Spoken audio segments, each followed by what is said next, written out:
So this is going to be another movie review. This one's called Heavy Traffic, 1973. I'm giving it 5 out of 5 stars. I love this flick. This is going to be an AIP rated X cartoon. This is much better than its rated R Fritz the Cat predecessor.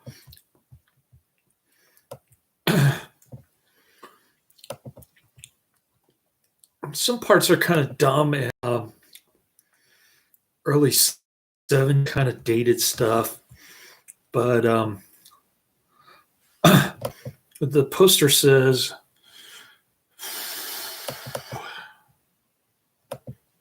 what does it say here? Let me see if I can zoom in. Can I zoom in? More spice from the makers of Fritz the Cat. Heavy entertainment. Heavy traffic. Presented by Samuel Z. Arkoff. All right.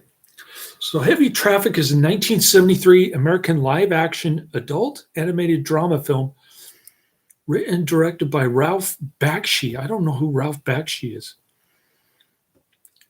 It combines live action, pinball imagery,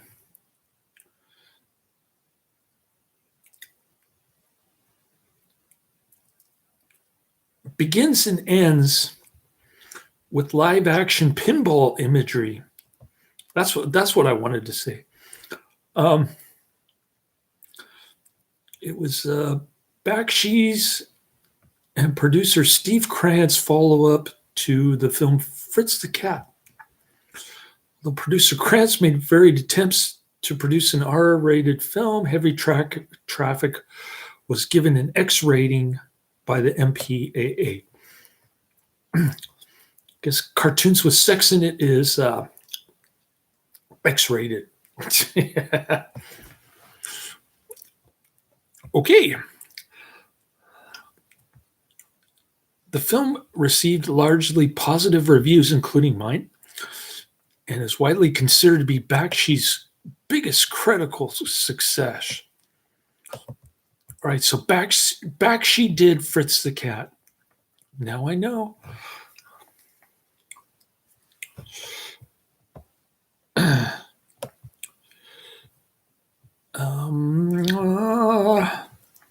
Where's Fritz the Cat?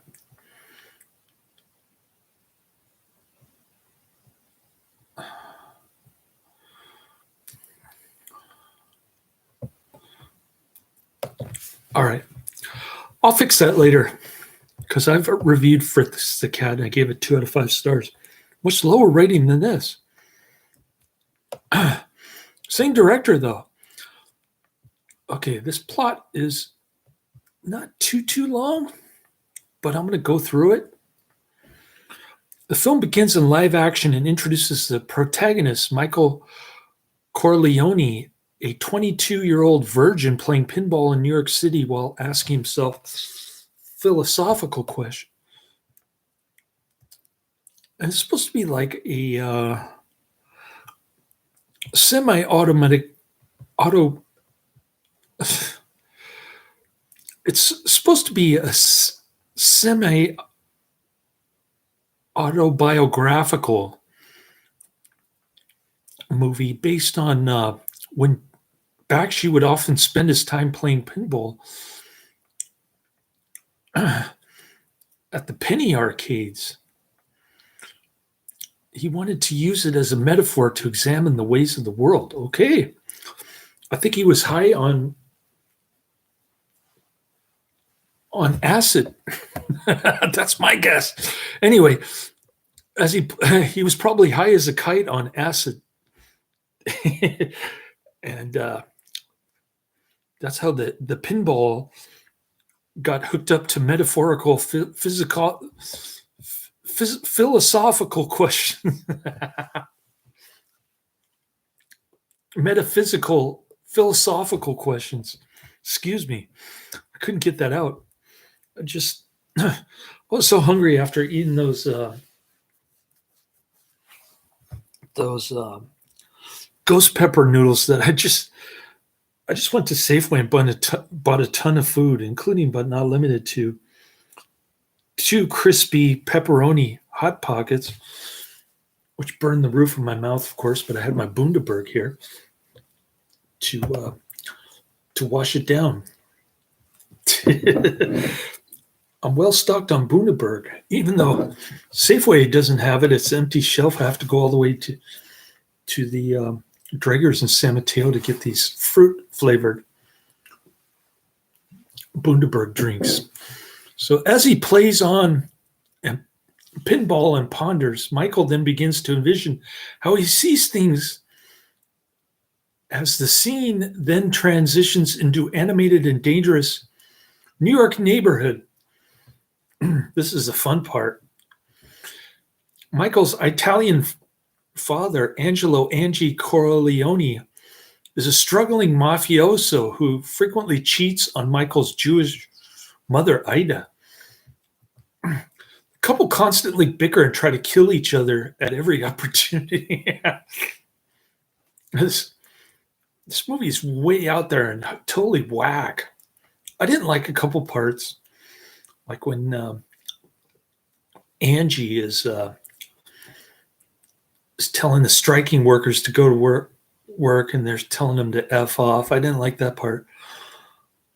I didn't like the beginning of the of Michael's presentation to the dying man when in the future everything turns into garbage. I thought that was kind of had the feel of Idiocracy to it. Almost, I mean, it's so far out there that you got to laugh at it. Just take it with a grain of salt, if you know what I mean. Anyway, so the couple constantly bicker and try to kill each other at every opportunity. I said that. The unemployed Michael dabbles in cartoons and he often wanders throughout the city to avoid family skirmishes and to artistically feed off the grubbiness of his environment. So he gets the idea for his cartoon characters from the janky neighborhood that he lives in. Pretty cool. He regularly hangs out at a local bar where he gets free drinks from the female black bartender, Carol, in exchange for sketches of the somewhat annoying Shorty, Carol's violent, legless bouncer devotee.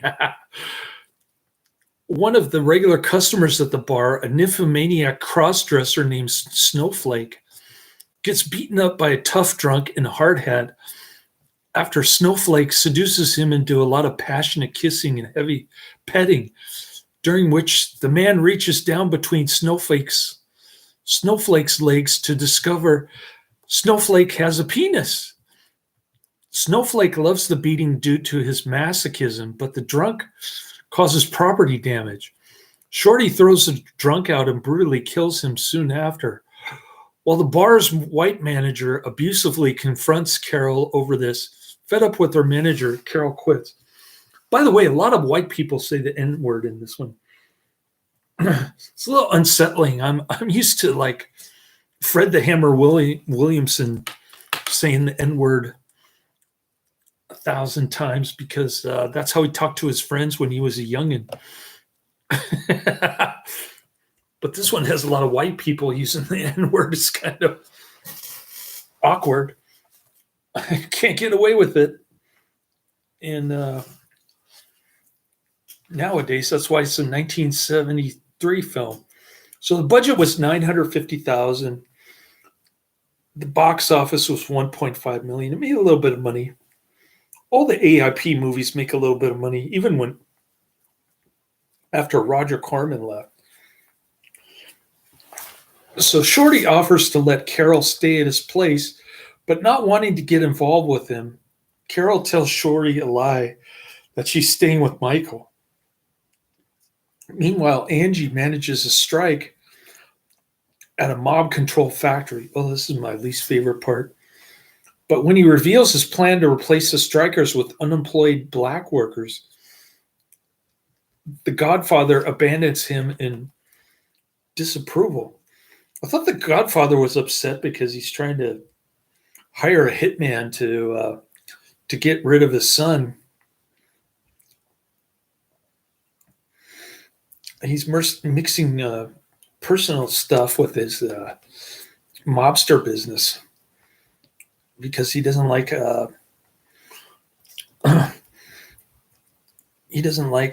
Michael's black girlfriend, Carol.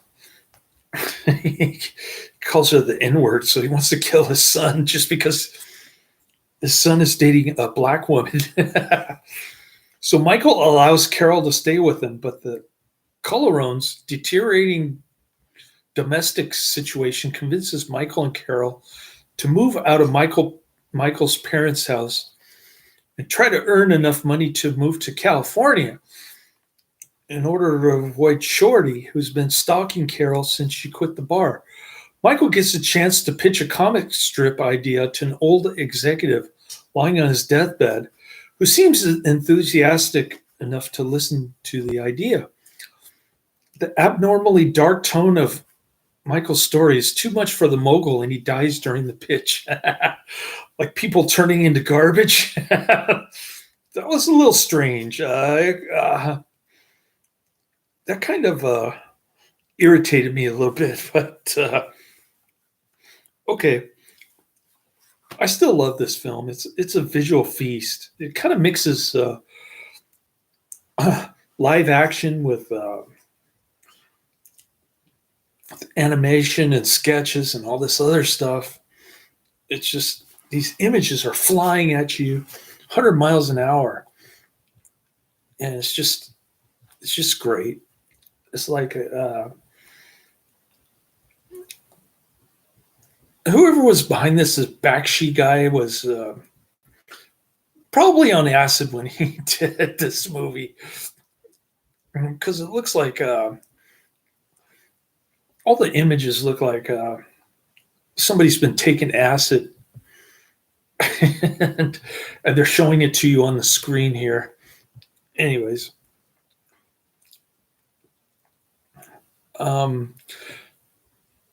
meanwhile, Carol tries to work as a taxi dancer. Michael, acting as her manager, tries to pass her off as the fourth Andrews sister. Because she was black, they kept her in the background. A lot of racist jokes in this thing. Anyways, a quick flash of her panties gives an old man a heart attack, who she subsequently dances with without realizing he's dead, thinking he was just passed out. And Carol is fired over this. Meanwhile, Angie tries to use his mafia connections to put a murder contract out on his son for disgracing the family by dating a black woman. Excuse me. The Godfather refuses to do this because the hit is personal, not business. And Angie realizes he is out of favor with the mob. Drunk and depressed, he is seduced by Snowflake. However, Shorty eventually meets up with Angie and agrees to fulfill the contract. So Michael and Carol turn to crime as a means of getting by, with Carol taking the role of pretending to be a prostitute. Carol flirts with a sleazy businessman and brings him to a hotel room where Michael beats him to death with a lead pipe so that they can rob him. As the two walk out with the dead man's cash, Shorty arrives and shoots Michael in the head. Following a kaleidoscope of shocking images and horrifying events, the fantasy ends as the film reverts to the live action story. So that's the plot. The real Michael destroys a pinball machine in anger after it tilts, symbolizing the end of his fantasy. He walks out onto the street. He bumps into the real Carol, and he follows her into the park. He confronts her, and she doesn't seem to know him, expressing his desire to get away from him. And I don't want to spoil the ending, but it's kind of similar to the cartoon. in a sense that it centers a lot between his relationship or his lack of relationship with Carol, the black woman, who's showing off her coin slot because she's got a pants drooping way down low. She's the one responsible for starting the coin slot in this movie. A lot of sexual perversion stuff going on in this cartoon, but still, you can give it an X rating if it's a cartoon. That's kind of stupid, if you ask me. But anyway, Warner released the film on VHS and Betamax in the 80s when Hey Good Lookin' was released in the theaters. It was rated R on the VHS slipcover, but the label said that it was an X-rated film. An R-rated version was released on VHS and Region 1 DVD by MGM Home Entertainment in 1999. On July 16, 2013, Shout Factory and MGM released Heavy Traffic on Blu-ray for its 40th anniversary. So this thing's on Blu-ray. Amazing. I'm going to have to go back and look up at this Ralph Bakshi dude, because he did both movies, Fritz the Cat. I guess he was the director of Fritz the Cat. I don't know. Let's take a look. Fritz the Cat, 1970.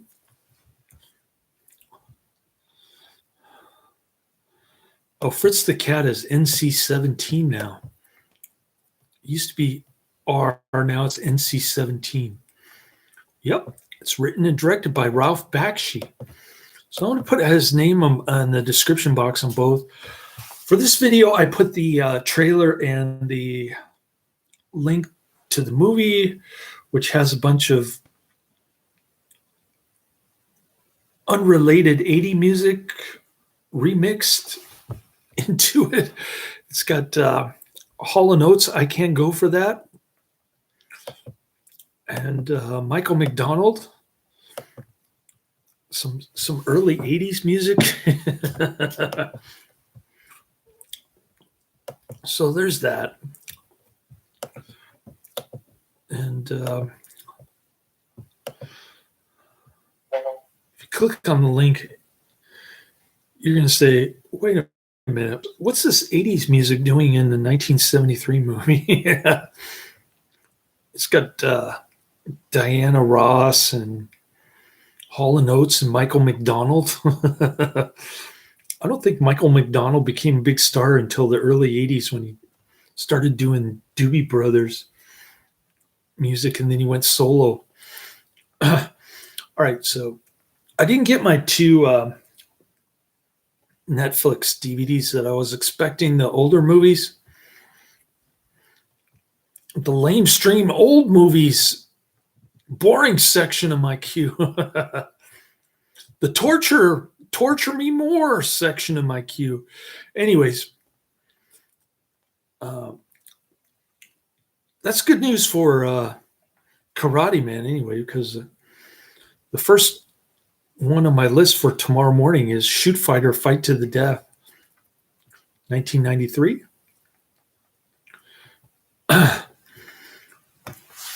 And then I've got Tales from the Crypt, 1972, Inflation, 1942, Without Warning, 1980, Revolt of the Zombies, Assault on Devil's Island, Shoot Fighter 2, 1996, Samurai Cop, Attack of the Mayan Mummy, 1964, Jerry Warren, The Assassination, Charles Bronson, The Screaming Skull, Slaughter's Big Ripoff, 1973. And I think I've already seen Manhunt, but actually I haven't. So I'm going to watch The Italian Connection, aka Manhunt. with Henry Silva. That looks pretty good. Anything from early 70s Henry Silva, it's got to be good. So that's the end of my review. I'm up over 20 minutes. I'm going to take my 10-hour nap now. Probably 12 hours. 12 hours nap. Wake up, watch the Karate Man recommendation, and then get another movie review in. See if I can get 3 more in tomorrow. Laters.